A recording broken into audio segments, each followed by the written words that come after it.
Sir మీరు madam ఇది చెప్పండి. రియల్ స్టోరీ అన్నారు కదా! అవును మేడం. ఎవరిదనేది తెలుసుకోవచ్చా? అది ఒక ఎంబీబీఎస్ స్టూడెంట్ అండి. ఇక్కడే హైదరాబాద్‌లో ఉంటాడు. తను సెకండ్ ఇయర్ ఎంబీబీఎస్ చదువుతున్నాడు. తనకి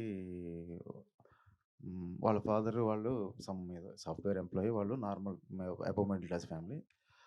ఆ అబ్బాయి నార్మల్‌గా ఒక ఇంట్రోవర్ట్ లాగా సైలెంట్‌గా తన పని చేసుకునే అబ్బాయి. సో, తనకి చాలా అబ్నార్మల్‌గా బిహేవ్ చేస్తున్నాడని వాళ్ళ ఫాదర్ వాళ్ళందరూ ఇంట్లో వాళ్ళు భయపడిపోయారు. ఎందుకు ఏంటి అనేది ఇంక తెలీదు వాళ్ళకి కూడా. సో, అది మన ప్రొడ్యూసర్ రాజు గారి వాళ్ళ ఫ్రెండ్ వాళ్ళ అబ్బాయి అన్నమాట. సో, నేనెళ్ళి కలిసాను వాళ్ళని. వాళ్ళు కలిసి మొత్తం తెలుసుకున్నాను వాళ్ళ గురించి ఏంటి, ఏం జరిగిందని. అంటే నిజంగా ఏం జరిగిందో కొన్ని విషయాలు వాళ్ళకి కూడా తెలీదు. మేము తర్వాత చాలామంది డాక్టర్‌లని కలిసి ఏమై ఉంటది? లేదంటే కొంతమంది వేరే కొంతమంది వాళ్ళని వీళ్ళని కలిసాము. కలిసిన తర్వాత వాళ్ళకి కూడా తెలియని చాలా విషయాలు మేము తెలుసుకొని రిసర్చ్ చేసి చేసామండి అది. స్టోరీ డెవలప్ చేసాం మొత్తం.